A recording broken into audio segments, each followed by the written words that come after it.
And this is where things get very interesting in the surah. You would think الَّذِينَ كَذَّبُوا بِالرِّسَالَةِ كَذَّبُوا بِالنَّبِيِّ كَذَّبُوا بِاللَّهِ الَّذِينَ كَفَرُوا بِاللَّهِ, the ones who disbelieved in Allah, the ones who called the messenger a liar, the ones who called the word of Allah a lie. No. The description here is الَّذِينَ هُمْ فِي خَوْضٍ يَلْعَبُونَ, those who are drowned in, now I won't translate the word yet, they are drowned in khawd. The Arabic word is khawd, and they're playing around. يَلْعَبُونَ, they're playing around. So let's dig into this word khawd a little bit. Let me explain the origin of this word to you and what we might learn from this word. اختاض الماء is when you dip something in the water. If you put an animal in the water, this is اختاض. If you're walking in the water and your clothes start getting wet because it's up to your knees, خاض في الماء. He's walking in the water. So when you're dipping yourself inside the water. They used to say, for example, اختاض المرعى, that the field where the sheep eat and the goats eat, where's all the grass and they can eat all the grass, if that gets a lot of bushes, and now when the animal goes inside, the animal gets stuck in the bushes, that field is suffering from khawd, actually. Then they used to use the word mikhwad for, the ladle. Back in the day, when they used to serve drinks, they would put the spoon inside the pot and then they would pour the drink. The thing that goes deep inside and you pour it, that's called a mikhwad. And they used to use the word mikhwada for a lu'lu', for a pearl, because you have to go deep inside the water to get it. And this became a figurative use. They started using it for khada fil kalam. When you go into a subject and you keep talking about it and you're like drowned in that subject, like some of you play video games, right? You play online games and you're just always in the game. You're drowned in the game. You're doing khawd in the game.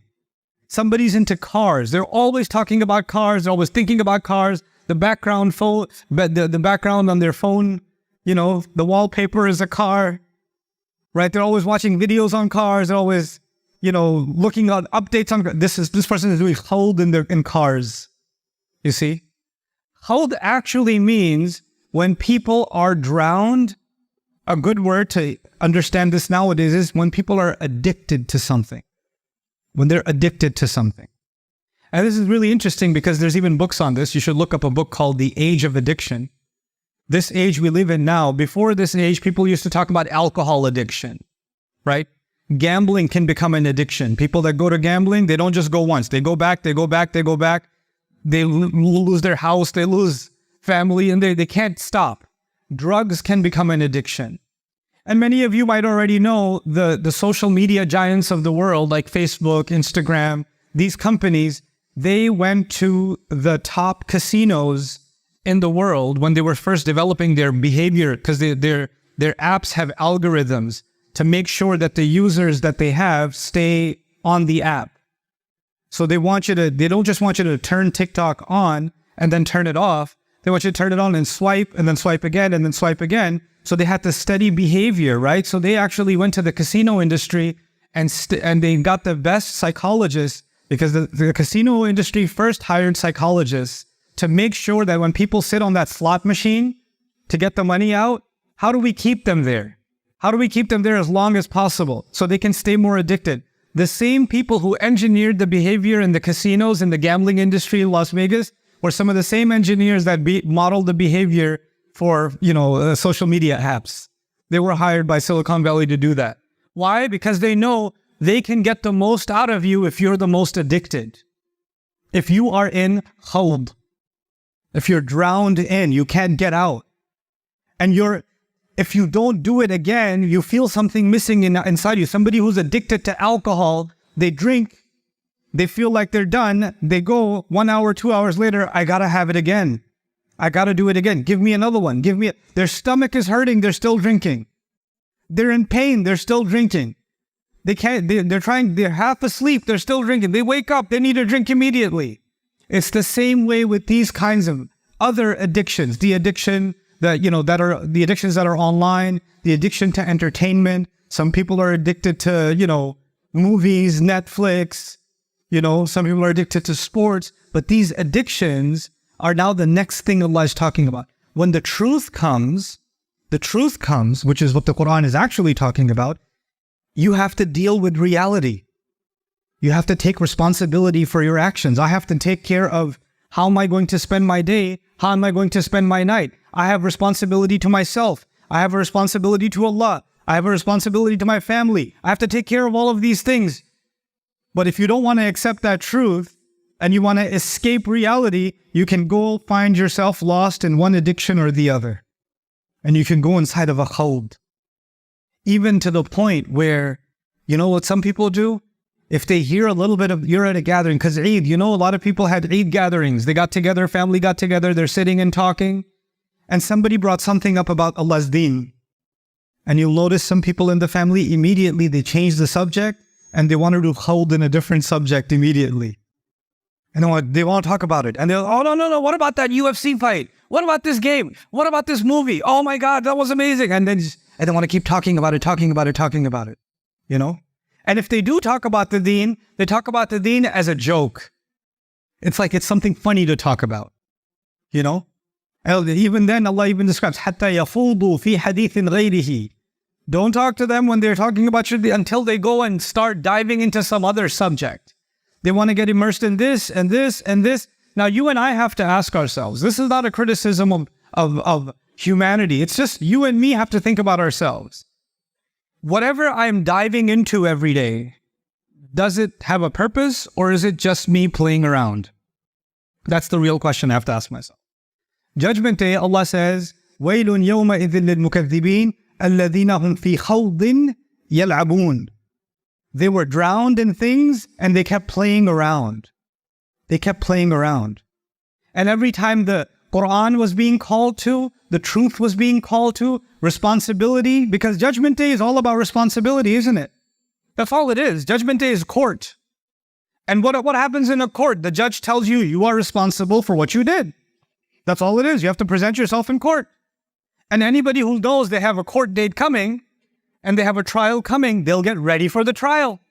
That's what happens in this life. It's the same logic for Judgment Day. But someone who's not getting ready for the trial and they're playing and they're too addicted to their games, right? Then they're going to be in big trouble on that day. And somebody says, hey, the trial date is tomorrow. The trial is next week. Come on, let's go. Get ready. You're not ready. You didn't finish your work. It's going to be held against you. Get out of here, man. Let me play. That's not true. These people are so extreme. They're so extreme. They're so negative. Let me just live my life. You know? There used to be a time where people, philosophers were talking about capitalism and communism. Atheism came. Now we're in a new world. We're in emotivism. Your emotions are the new religion. Let me just feel good, man. I just want to feel good. Let me just live in my feelings, And this is actually the description that Allah is giving of these people on Judgment Day when He says, الَّذِينَ هُمْ فِي خَوْضٍ يَلْعَبُونَ. And when someone's drowned in something, they're not moving. They're stuck. They're in the same place. When you find people that have an addiction, you meet them last year, they were exactly the same place. You meet them next year, they're exactly in the same place. Like the world changed, but they're exactly in the same place. You know what? When people don't move, then Allah will make them move. So He says, وَالَّذِينَ يَوْمَ يُدَعُونَ إِلَى نَارِ جَهَنَّمَ دَعَى. They'll be pushed towards the fire of hell. They're going to be pushed because they're not moving themselves. They don't want to go. هَذِهِ النَّارُ الَّتِي كُنْتُمْ بِهَا تُكَذِّبُونَ. This is the fire that you were calling a lie. أَفَسِحْرٌ هَذَا? Is this magic? أَوْ أَنْتُمْ لَا تُبْصِرُونَ? Or you can't see. Because you say, I don't see any fire. When you used to say, hey, astaghfirullah, don't do that. You should be afraid of Allah. You should be afraid of Judgment Day. Oh yeah? Oh, I should be afraid of fire? I don't see any smoke. I don't see the temperature increasing. Where's the fire? Allah says, oh, is this a lie too? When Judgment Day comes? أَمْ أَنْتُمْ لَا تُبْصِرُونَ? You don't see it. اصلوها فاصبروا ولا تصبروا سواء عليكم إنما تجزون ما كنتم تعملون. Now go enjoy it. Go inside it. You want to be patient now or you don't want to be patient now? It doesn't matter anymore. Now it's of no value. Now your sabr is of no value. Now I want to wrap this khutbah up on the flip side, on the other side of this equation. Is what Allah says is going to be the people that are not in trouble on Judgment Day. Allah says, إِنَّ الْمُتَّقِينَ فِي جَنَّاتٍ وَنَعِيمٍ. That's all he says. People that protect, the people of taqwa are in Jannah and they're relaxed. That's what he says. And the rest of the ayat are a description of Jannah, which may be for another time. But what I want you to think about is actually the word muttaqeen. The word muttaqeen, which we hear all the time, we should have taqwa, comes from the word wiqaya, as you might know. Wiqaya means to protect. Waqayaqi, we use this, a derivative of this word, we use this in the dua. وَقِنَا عَذَابَ النَّارِ. It's from the same word as taqwa. قِنَا عَذَابَ النَّارِ, protect us from the punishment of the fire. That's what it means. Like Allah says, قُوا أَنفُسَكُمْ وَأَهْلِيكُمْ نَارًا. Protect yourselves and your families from the fire. Ittaqa, or a muttaqi, is someone who protects themselves. So if you go home and you lock the door, when you walk in, you lock the door behind you, you just did a little bit of taqwa. That's a little bit of, because you protected yourself. So sometimes we translate taqwa as the fear of Allah. Actually, fear is khawf in Arabic, khashya in Arabic, wajal in Arabic. There are lots of words in Arabic for fear. Taqwa is not one of them. Taqwa actually means when you protect yourself, when you take precautions.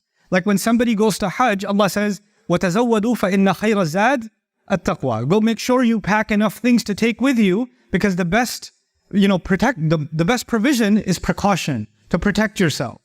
So that it has a material meaning too. Now, what does this do in this ayah? This ayah is saying the people that protected themselves, that were on guard, so they saw themselves going into a behavior that's becoming an addiction, and they said, I need to protect myself. Then they saw some company, when they're in that company, they start going into some kind of khawd. Oh, no, I need to protect myself. So they were constantly protecting themselves, cutting themselves off from opportunities to slip up that are all around us. They're around you, they're around me. Nobody's safe. Nobody's safe. And by using the word al-muttaqeen, it's like someone who's always careful. They're never relaxed. They're always on guard. They know that I can slip. So Allah says, إِنَّ الْمُتَّقِينَ فِي جَنَّاتٍ وَنَعِيمٍ. And so I leave you with this gift from Allah Azza wa Jal. Okay, we have to live carefully now, and I have to constantly mind myself, and I'll mess up, I'll slip, I'll make a mistake, then I have to get back and get careful again. Then I'll slip again, then I might have to, it's a constant struggle. I have to keep doing it, and keep doing it. And at the end, Allah says, فِي جَنَّاتٍ وَنَعِيمٍ. When you get there, you people, you get gardens, but more importantly, you get na'im. And na'im comes from nu'uma, which means softness, and also means relaxation. They finally they don't have to have any taqwa now. They don't have to be careful now. They can just, I can relax. So what does Allah do? Allah shows us two pictures. There's a person who's in na'im right now. فِي خَوْضٍ يَلْعَبُونَ. They're just playing around, relaxed. They don't care. They're chilling, right? And then there's the people of taqwa who will get to relax later on. You decide which one. You will get to relax. You can relax now, or you can relax later.